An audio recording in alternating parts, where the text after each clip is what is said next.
They had this post today where someone was looking for advice about hiring their first administrative employee. Said they had about 800 clients and they're working 10 to 12 hours a day, 7 days a week. Part of this is because the processes are weak. So interestingly, as I read this, I think that probably a couple things are happening. One, they've trained their clients to be too dependent on them for everything. You know, you can do that. You can train your clients to call even when they probably shouldn't. And then you can spend way too much time on each one of those phone calls because you think being polite means giving away your time extremely freely. Also, you know, at this point, you definitely should be hiring someone though. You need to hire someone and you need to train that person on how to be tactful, polite, and get off the phone.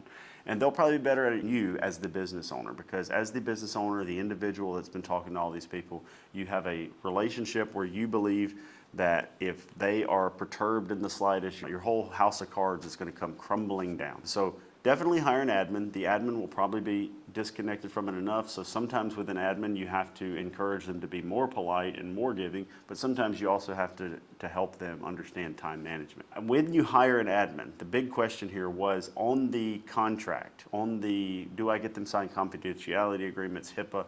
We have an employer contract or employee contract that is kind of a boilerplate for all of these people that have non-solicitations. You know, they have the confidentiality agreement, all that kind of stuff in there. You know, it just has the terms and conditions of the employment, and everyone signs that employee contract, and that is helpful to any employer that's going to have these people on the phone, you know, handling personally identifiable information, confidential information, etc.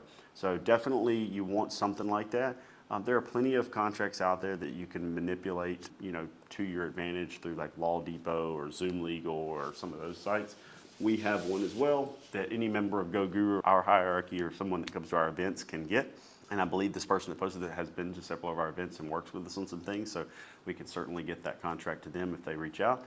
And just make sure that when you're hiring people, you hire based on character and you set the appropriate standards, the appropriate expectations from the get on what you expect.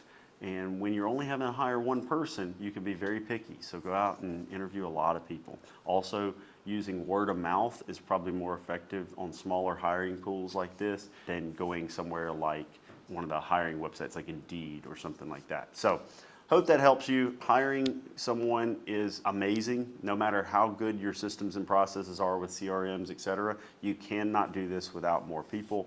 We need human capital. And when you hire those people, over time you can train them to do more and more and more. And eventually they may be doing things that aren't even relative to the initial tasks that you hired them for. So hope that helps, guys. Thank you for watching. If you're looking for more information on who to hire, check out the YouTube video at the link below.